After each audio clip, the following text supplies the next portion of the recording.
We begin today's Sunrise Smart Start with some breaking news overnight. Rochester police arrest and charge a Penfield man after they say he crashed a truck into the 490 overpass on East Avenue. This happened around 9:30 p.m. Police tell us the driver ran into the overpass with the dump box part of the truck, causing it to lift off its rear wheels and got wedged underneath the bridge. The 26-year-old charged with aggravated unlicensed operator, another ticket for unlicensed operator, and for operating out of class. The DOT will have a team there assessing the damage, the integrity of the bridge. The scene, though, is clear after that impact.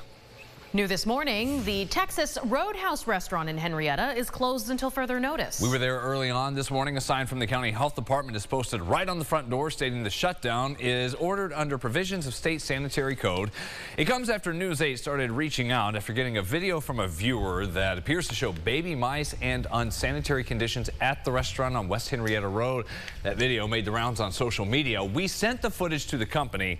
A rep says this goes back to last month, an issue then, and they're working to address it, sharing more in a news statement this morning that says we are working diligently with our pest control company as well as the health department to resolve this so we can reopen as soon as possible. We take our record of sanitation and food safety seriously and are taking every step to address with comprehensive cleaning measures. You can read the full statement, what we know about this so far, from the chain at rochesterfirst.com. Another headline new this morning, a former hall monitor for a local middle school in Penfield says late bus transportation can be chaotic and drivers are not always operating as they should.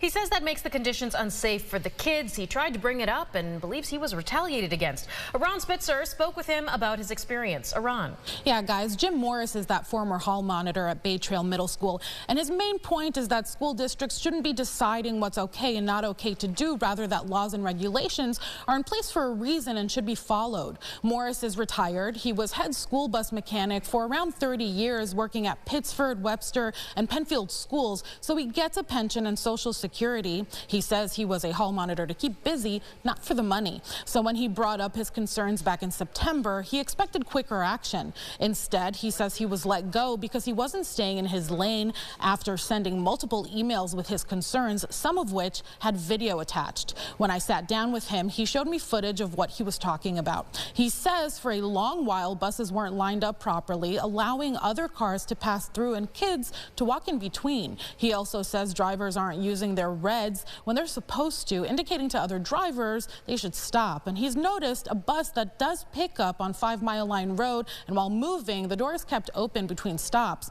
Morris says someone could easily get on the bus or a child can get out of their seat. He noticed a charter bus was missing a license plate. Instead, a temporary plate was attached to the windshield, which is not legal as it obscures your view. In December, a few administration members, like the head of transportation and building principal, came by to watch what was happening, and some changes were made the next day, but Morris says it shouldn't have taken that long.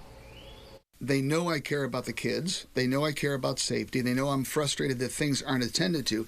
And really, it's not a matter of, it's not my schedule that things are attended to. It's just common sense. You don't wait months and months to get things resolved, or at the very least to get things looked at and assessed whether it's something that needs to be changed or not. Sorry, they're kids. You know, I'm going to voice my opinion. I'm going to say things aren't being handled. In a statement to News 8 in response to this story, the district says in part, on several occasions, Mr. Morris brought his concerns regarding late bus transportation at Bay Trail Middle School to the principal and the transportation department. The principal took his concerns seriously and followed up on all of them, going on to say that after investigating these concerns, the transportation department, in collaboration with the Bay Trail leadership, determined that some procedures, such as the after-school bus lineup, could be improved, and those safety adjustments were made. Morris claims although some adjustments were made, issues still persist, like that one driver moving from stop to stop with the doors open. As for Morris, he treasures the connections he made with students at the school and hopes more changes will be made for their safety. Guys? All right. Thank you very much, Aron. In other headlines happening today, a hearing for the man accused of shooting another man and who died on his porch in Rochester last summer. 34-year-old Kendrick Morrison Cook is charged with murder in connection to the July killing of 32-year-old Jeremy Prescott. RPD says that the shooting happened after a fight outside of Prescott's house on Lorenzo Street. Morrison Cook previously pled not guilty. That defendant due in court today at 9:30. A grand jury in Ontario County has indicted the 5 defendants charged in connection connection to the murder of Sam Nordquist on at least one felony each. That news on the case comes as friends and family continue to gather at vigils mourning the loss of the trans man from Minnesota who police say was tortured for weeks and then killed. Many of the people who have been at these gatherings, including one last night in Geneva, say they'd been part of the search effort team finding out about Sam's disappearance weeks ago through social media from his sister. And they say the reason they are bringing this up now after this tragic case about what happens in the future is if you ever see something, please say something. Stop being afraid. Go to the police. Let them say you're a snitch. Let them say whatever you want. At least you know you're saving somebody's life. Don't let this happen again. So I did for them what I thought what I would hope somebody would do for me.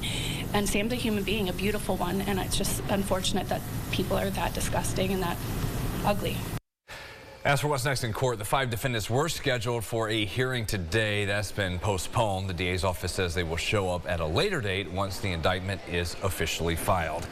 Getting you ready to head out this morning. Another live view from Webster. Busy moving along. Appears to be 104 coming in. Plenty of blacktop as some of that lake effect. It was a good dusting this morning. Some clouds have been out in some neighborhoods, but should be easy enough there on your morning commute. We'll get an update on the forecast hour by hour in a second. First, to another view for your sunrise traffic and from the west side. How about that? Here's the thing with lake effect. You just never know. Go a couple of miles as our chief photog Eric be passing right through that momentarily once he crosses the Bay Bridge.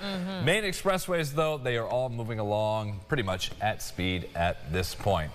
Even people who live here forever and ever, they still say the same thing about lake effect. Yeah. It just still catches them every time. Yeah. It's so tricky, and radar doesn't do a great job at representing the hot and cold nature of where these pockets of snow are.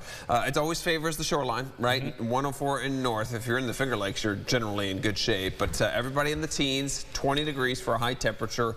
15 degrees below average. Yes, it is cold out there. That's the story. The breeze is going to be a little bit of a factor, but not as bad as it was yesterday. Couple of days, that sunrise is going to be before 7 a.m. It's 7:02 today. I love it. It's getting into our showtime. That's right. Almost there. Some flakes around next couple days. Morning flakes on Friday, and then finally it looks like a break over the weekend before near 40 next week. Something to look forward to. Yeah. Look forward to that instead of going back to school. We're going to break halfway done. We'll see you back here at 7:25. Have a great day.